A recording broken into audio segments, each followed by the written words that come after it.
Ya, ahora sí. ¿Quién me comentó? Grenson. Sí, ya se está grabando, Grenson. De acuerdo. A ver, entonces, el tipo de pregunta, por ejemplo, es, en este caso, la pregunta uno te pedía, de acuerdo con el análisis de la información pública y con el dictamen de los auditores independientes de Corporación Aceros Arequipa, responda a las siguientes preguntas. Identifique y explique dos variables clave para evaluar las fortalezas con las que cuenta la empresa. Y bueno, esto pesaba 2 puntos. ¿Sí? Todo parte, como les dije, de hacer un análisis macro a micro. O sea, cuando hablo de análisis macro, es análisis de la industria. Pueden utilizar las herramientas que han visto en clase de teoría como las 5 fuerzas de Porter, ¿sí? El diamante de Porter, o un análisis de la industria PESTEC, por ejemplo, de factores individuales. Es algo que ustedes ya han visto en varios cursos y tenemos herramientas, como un FODA también de la empresa. Entonces, son cosas que son transversales al curso, ¿no? Ahora, mucho cuidado con poner un ratio como una variable clave en base a una fortaleza de la empresa, ¿sí? ¿Por qué? Porque que la empresa tenga un ROE de 20% no me dice nada como una fortaleza si es que no lo comparo con la industria, ¿sí? Entonces, eso tiene que agarrarse con pinzas también esa información y en lo posible traten de no utilizar ratios para expresar variables clave o fortalezas o debilidades sobre la empresa, ¿sí? En este caso, dos variables clave, por ejemplo, eran uno, el sistema integral de distribución que tenía la empresa y las innovaciones tecnológicas que realizaba la empresa, ¿sí? Entonces, como les dije, esto parte de un análisis de la industria y un análisis de la empresa. Esto nuevamente, como les digo, es parte de lo que tienen que hacer al analizar la industria y la empresa. Entonces, es básicamente haber leído correctamente la memoria anual, leído correctamente los estados financieros y no habría ningún problema más allá de eso. La segunda pregunta te comenta, en el balance general se puede encontrar una cuenta denominada superávit de revaluación y te pregunta a qué hace referencia esta cuenta y a qué ratios financieros puede impactar ese superávit. En este caso puntual, había una cuenta de superávit dentro de la empresa por una tasación del valor de un terreno, ¿sí? Para el caso de ustedes puede ser con cualquier otra cuenta, puede pedirle mayor explicación de alguna cuenta puntual dentro del balance y te puedo preguntar, por ejemplo, cómo afecta esta cuenta a tus ratios de rentabilidad, ¿sí? ¿Qué pasaría si, por ejemplo, esta cuenta eh, que tenía un monto de como 100, ahora se convierte en 200? ¿Cómo te impactaría, en qué ratios impactaría directamente esta cuenta? ¿Sí? Entonces tienes que hacer un análisis de, ok, si muevo esta cuenta, está en el activo corriente, no corriente, o en el pasivo corriente, pasivo no corriente, o en el patrimonio, y entonces me afecta directamente a tal ratio, y me afecta de manera positiva o negativamente, ya, y lo detalles, ¿sí? Entonces eso es lo que se busca con este tipo de preguntas, ¿de acuerdo? Otro comentario, para ese tipo de preguntas, lo que se busca y lo que se mencionaba es que sean muy ordenados con su respuesta, ¿sí? Y yo les recomiendo que subrayen, o sea, que resalten dentro de su respuesta la idea clave dentro del párrafo para que también sea mucho más ordenado al momento de corregir, ¿sí? Porque si muchas veces cometen, no errores, pero hacen una justificación circular y siempre llegan al mismo punto, entonces también eso les va a permitir a ustedes ser más ordenados en cuanto a justificar su respuesta. ¿De acuerdo?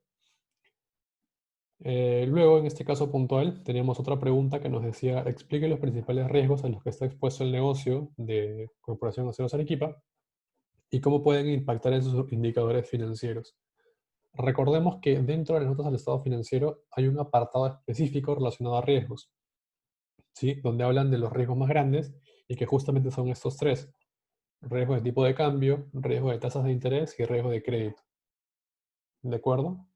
Entonces, ¿se acuerdan que yo les mostré dónde estaba este riesgo de tipo de cambio, donde salían los activos y pasivos en moneda extranjera, salía si la empresa utilizaba o no utilizaba derivados? ¿Sí? Todo eso está dentro de una cápita más grande que son los riesgos. Y dentro de esa cápita de riesgos están detallados esos tres tipos de riesgos.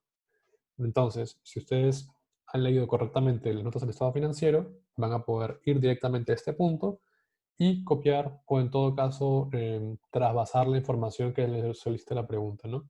cuáles son estos riesgos y cómo te pueden impactar en el indicador financiero, ¿no? Y esto es un gran bloque de preguntas, que era la pregunta 1, que va basado un poco más en la lectura de estados financieros, como les comentaba. Y luego pasábamos al bloque de preguntas 2. ¿Sí? Dentro del bloque de preguntas 2, por ejemplo, tenemos la pregunta de ¿cuáles son las subsidiarias de la Corporación Aceros Arequipa? Indíquelas en un cuadro en donde se muestre su relación con Corporación Aceros Arequipa, indicando los porcentajes de accionariado. Además, indique por qué son subsidiarias y no asociadas. En este caso era un tema de un análisis de la empresa tal cual, cuáles son las subsidiarias y porcentajes de participación, ¿sí? Saber en qué nota del estado financiero está este acápite y también detallar por qué son consideradas subsidiarias y no asociadas, ¿sí? Básicamente es por un tema de la participación que tienen del capital de cada una, entonces eso les va a servir para justificar su respuesta. Luego, en este Mario, caso una puntual, pregunta. sí, Cuando tienen menos del 50% de participación, se convierten en asociados, ¿cierto? así es. Ya, gracias. De acuerdo. Luego, por ejemplo, en este caso puntual de esta PC, les hacían la pregunta sobre Corporación Aceros Arequipa, tienen su estado de flujo de efectivo realizado por el método directo al cierre del año 2018 y te dice, indique el nuevo saldo de las actividades de operación, financiamiento e inversión al cierre del año 2018 si se incorporan los siguientes conceptos y te pide que muestres el cálculo. Te dice cobranza de dividendo de la subsidiaria Aceros Arequipa, perdón, de Aceros del Altiplano SRL por 10 millones de soles, una cobranza por venta de intangibles de 8 millones, un gasto por depreciación de 20 millones y un aporte de capital del accionista B por precedente de Bahamas por 6 millones de soles. Y te pide con estas cuatro nueva información, cuáles serían los nuevos saldos del flujo de efectivo, tanto de actividades de operación, inversión o financiamiento. Y en este caso tendrías que considerar que, por ejemplo, para el análisis de la cobranza de dividendos de la subsidiaria, era, ¿cuánto era, perdón? 10 millones, que si no me equivoco, sí, 10 millones, impacta directamente ¿en dónde?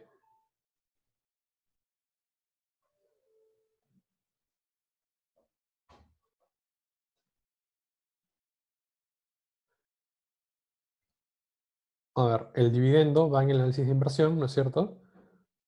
Serían aquí los dividendos de 10 millones y también tendría que sumarle ¿qué cosa? Los 8 millones por venta de intangibles, ¿no es cierto? Vendo 8 millones, entonces recibo 8 porque estoy vendiendo un intangible y recibo 8 y también cobro 10 millones de dividendo, me suman en 18 en inversión. El punto 3, que es gastos de depreciación, como sabemos que es gasto contable, no va a flujo, entonces no afecta en nada. Y el aporte de capital por 6 millones obviamente va en financiamiento, ¿no? Y simplemente lo sumo o lo resto dependiendo del flujo que ya tenía calculado en el estado financiero de flujo de efectivo. Entonces es una pregunta sencilla, solamente de suma y resta. Lo mismo puede ocurrir si a nivel del estado de ganancias y pérdidas te dicen si es que tengo una venta de tal concepto, por tanto, cómo impacta al final mi ratio de margen neto o cómo impacta mi ratio de utilidad operativa, etcétera. ¿Sí? En el Acapite C hacían una Disculpa, pregunta. Sí. no sé si podrías volver a explicar cómo es que se introducían esas cantidades, es que no entendí. A ver, nuevamente, el primer punto nos hace referencia a que estás cobrando dividendos por 10 millones. Si tú estás cobrando como dividendo por 10 millones, lo registras en el flujo de inversión. ¿Por qué? Porque es una inversión que tú estás haciendo y vas a recibir más 10 millones. Entonces acá sería más 10. Pero ¿por qué ponemos más 18? Porque a estos más 10 tenemos que sumarle que estamos vendiendo un intangibles. Si estamos vendiendo un intangible, ¿qué vamos a recibir? Vamos a recibir 8 millones de soles y estamos sacando de balance el intangible. Como estamos analizando el flujo de efectivo, que es exclusivamente dinero real que ingresa o sale de la empresa, sería 10 de ingreso por el dividendo y 8 de ingreso por la venta del intangible. Y esto va en el flujo de inversión. El punto 3 te dice que hay un gasto por depreciación adicional de 20 millones. Como esto va en balance y no va en flujo, simplemente no lo metemos en ningún flujo ni el operativo, ni el de inversión, ni el de financiamiento. Y el punto 4, como te dice, un aporte de capital de 6 millones.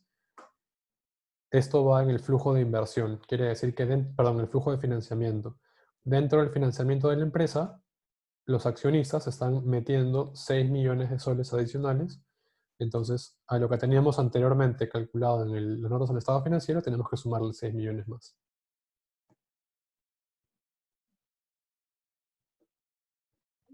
Ah, ok, ok. Sí, ya me quedó claro. Gracias. De acuerdo. Y bueno, con esto pasamos a la capite C, donde nos dice, por ejemplo, complete el siguiente cuadro de información adicional para completar el análisis de margen bruto, y te dice que puedes utilizar esta información para otra pregunta.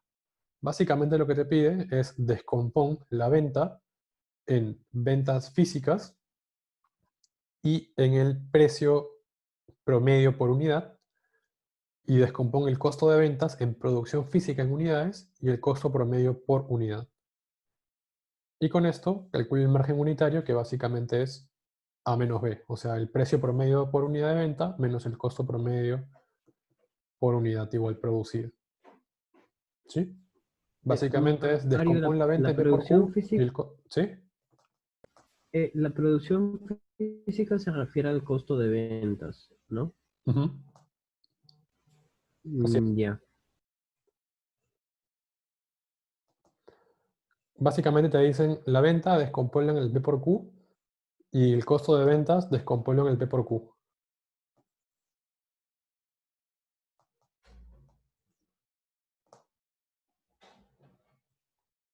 Para 2018 y 2017. Y luego en la pregunta 3 nos dice lo siguiente. A ver, por ejemplo, con las herramientas que dispone para analizar la corporación Aceros Arequipa S.A., se le pide responder lo siguiente. 1. En la memoria anual del 2018 se explica que el incremento de las ventas netas en ese año se debió principalmente a los mayores precios de venta en el mercado local, perdón. ¿Cuál hubiera sido el margen bruto de la empresa en 2018 si el precio promedio de la tonelada métrica de productos de acero hubiese estado 100 soles por encima de lo que estuvo en el año? En este caso, te piden, explica por qué fue la variación en esta venta neta, y puedes utilizar ese tipo de cuadros o de información para explicar el movimiento de venta, ¿no? Como sabemos, la venta tiene dos componentes, P por Q, precio por cantidad. Entonces, ¿cuánto puede haber movido la cantidad y cuánto es el efecto que se generó por aumentar la venta producto del precio? ¿Sí? ¿Por qué? Porque puede ser que yo venda exactamente lo mismo año tras año, pero que el precio suba y obviamente me va a generar un mayor nivel de ventas. ¿Cómo puede ser también que venda menos, pero que el precio suba y me genere un nivel de venta igual entre año contra año? Entonces, justamente lo que buscamos es esto con esta pregunta, y es que puedan responder a ese nivel, ¿no? Siempre descompongan, por ejemplo, en este caso, en subcomponentes. La venta, en este caso, en precio por cantidad. La pregunta 2, en este caso, o la capite B de la pregunta 3, te dice, en toda empresa, el personal del área de ventas es clave para lograr los objetivos de ventas y utilidades, por lo cual a ese personal hay que remunerarlo adecuadamente. En 2018 y 2017, los gastos de personal de dicha área, eh, ¿cuántos fueron como porcentaje de las ventas? Pregunta sencilla, identifica básicamente cuánto es el tema de gastos de personal de venta para cada año y exprésalo a nivel de porcentaje de venta. No hay mayor complejidad que esa. Y la última pregunta, te decía, cuando los accionistas de Corporación Aceros Arequipa S.A. decidieron cerrar la planta de Arequipa, la empresa ha quedado con algunos inmuebles destinados a la venta, que al cierre del 2018 tienen un valor en libros de 63.1 millones de soles. Si esos inmuebles hubiesen sido vendidos en el 2018 a un precio de 70 millones, generando una ganancia, ¿cuál hubiera sido el margen EBITDA del año? Obviamente, si los vendías a un precio más alto de su valor en libros, te generaba una ganancia, pero a nivel de EBITDA no había ningún efecto, pues esos activos ya no forman parte del core del negocio, por lo cual su venta no sería parte de la utilidad operativa y no afectaría al EBITDA. ¿De acuerdo? Una pregunta clave en base al concepto de EBITDA, así que solamente se busca la justificación necesaria. ¿Sí? Como ven, no hay mayor dificultad y no hay necesidad tampoco de explayarse tanto dentro de sus respuestas.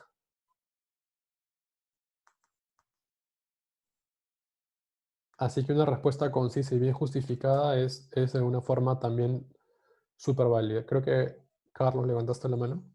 Sí, ¿podrías repetir por qué no formaba parte de la utilidad operativa? Ah, ya, porque recuerda que todo lo que es parte de la utilidad operativa del EBITDA es propio del giro del negocio. Una venta de un activo no es giro del negocio.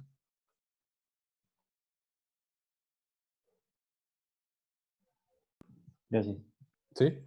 No sé si quedó claro. En este caso tienes que identificar cuál es el giro del negocio de la empresa que estás analizando y si, por ejemplo, en este caso el vender un activo no forma parte del giro del negocio, tiene que ir como otro ingreso. Y al ser otro ingreso está por abajo de la utilidad operativa, por lo tanto, no impacta utilidad operativa y no impacta EBITDA. ¿Sí? Y esa es la forma en la que se espera también, como les comentaba, respuestas con ese tipo de análisis. Estas preguntas, mejor dicho, este solucionario o estas respuestas contienen los drivers más importantes. De hecho, también es posible explayarse un poco más en algunas preguntas, pero es necesario que esté por lo menos el core de lo que se busca con cada pregunta, ¿no? Entonces, por eso les digo que hagan un análisis justificado, completo y ¿cómo llamarlo? Resumido, pero no a un nivel redundante de las premisas que están tomando y siempre busquen que sea justificado bajo la lógica que estamos siguiendo dentro del curso, ¿no?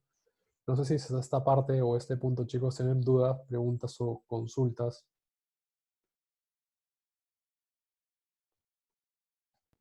¿Nos vas a subir esta PC en Paidilla? Déjenme consultarlo con el profesor para que me dé su visto bueno y se las puedo pasar por correo. Déjenme hacer la consulta primero. Ah, verdad, tenía otra duda. Si en la pregunta no nos especifican, bueno, porque he visto que no se especifica si son estados consolidados o separados, o sea, tenemos que asumir que son separados. No, en este caso solamente se mencionó que se trabajara con un tipo de estado financiero, que era el individual, si mal no recuerdo. En su caso se les ha comentado con ambos, entonces cada pregunta debe estar relacionada a cuál deberían utilizar.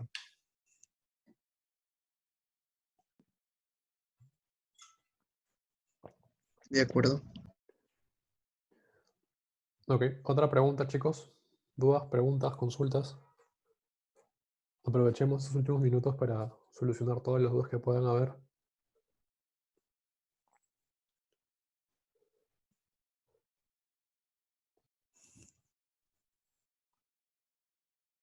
Mario, ¿me podrías confirmar? Porque me acuerdo que te hice la pregunta de los proveedores que entregan inventarios.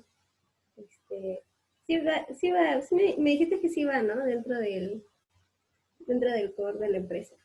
Sí, Ah, ok, gracias.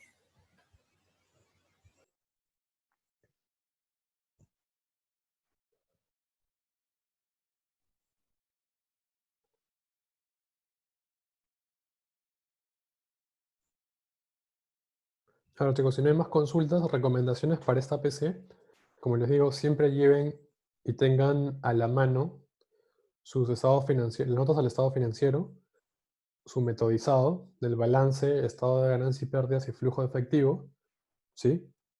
Tengan a la mano las memorias anuales, revisen si en este caso hay dos memorias, una en la página de la empresa y otra en la SMB, los informes de clasificadora de riesgo, que les va a servir para darse una idea o una noción básica de por dónde están yendo los principales drivers en cuanto a la rentabilidad del negocio o algún cambio importante que haya sufrido el negocio. Y también pueden buscar noticias relacionadas a la industria de los últimos años para que puedan enterarse de todo lo que ha pasado. Si es Leche y Gloria, probablemente hay alguna noticia relacionada con esta polémica que hubo hace algunos ya algunos meses de algunos productos lácteos que fueron prohibidos en algunos países y que algunos inclusive no eran leche, ¿no? Entonces, ahí también tienen bastante camino para poder recabar información.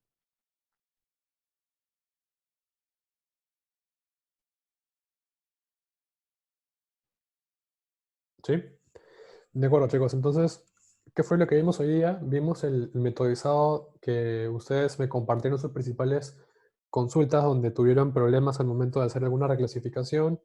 Igual les voy a pasar el estado financiero si no lo tienen del INDE completo para que puedan hacer validaciones finales. Hemos visto las cuentas principales donde hay reclasificaciones.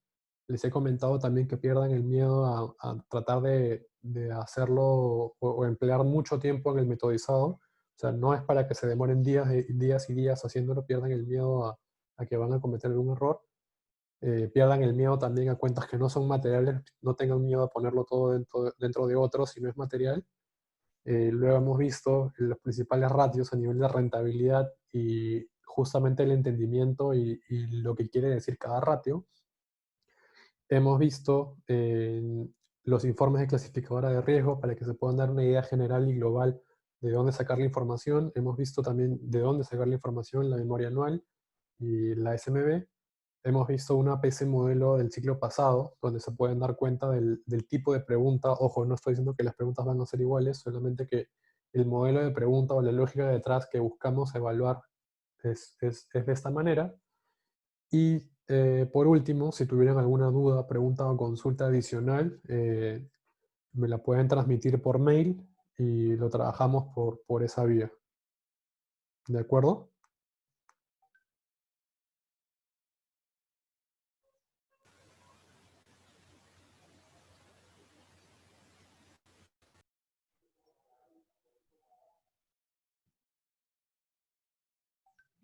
Mario, solo una duda. El día del examen también vamos a tener un Zoom por si tenemos alguna duda.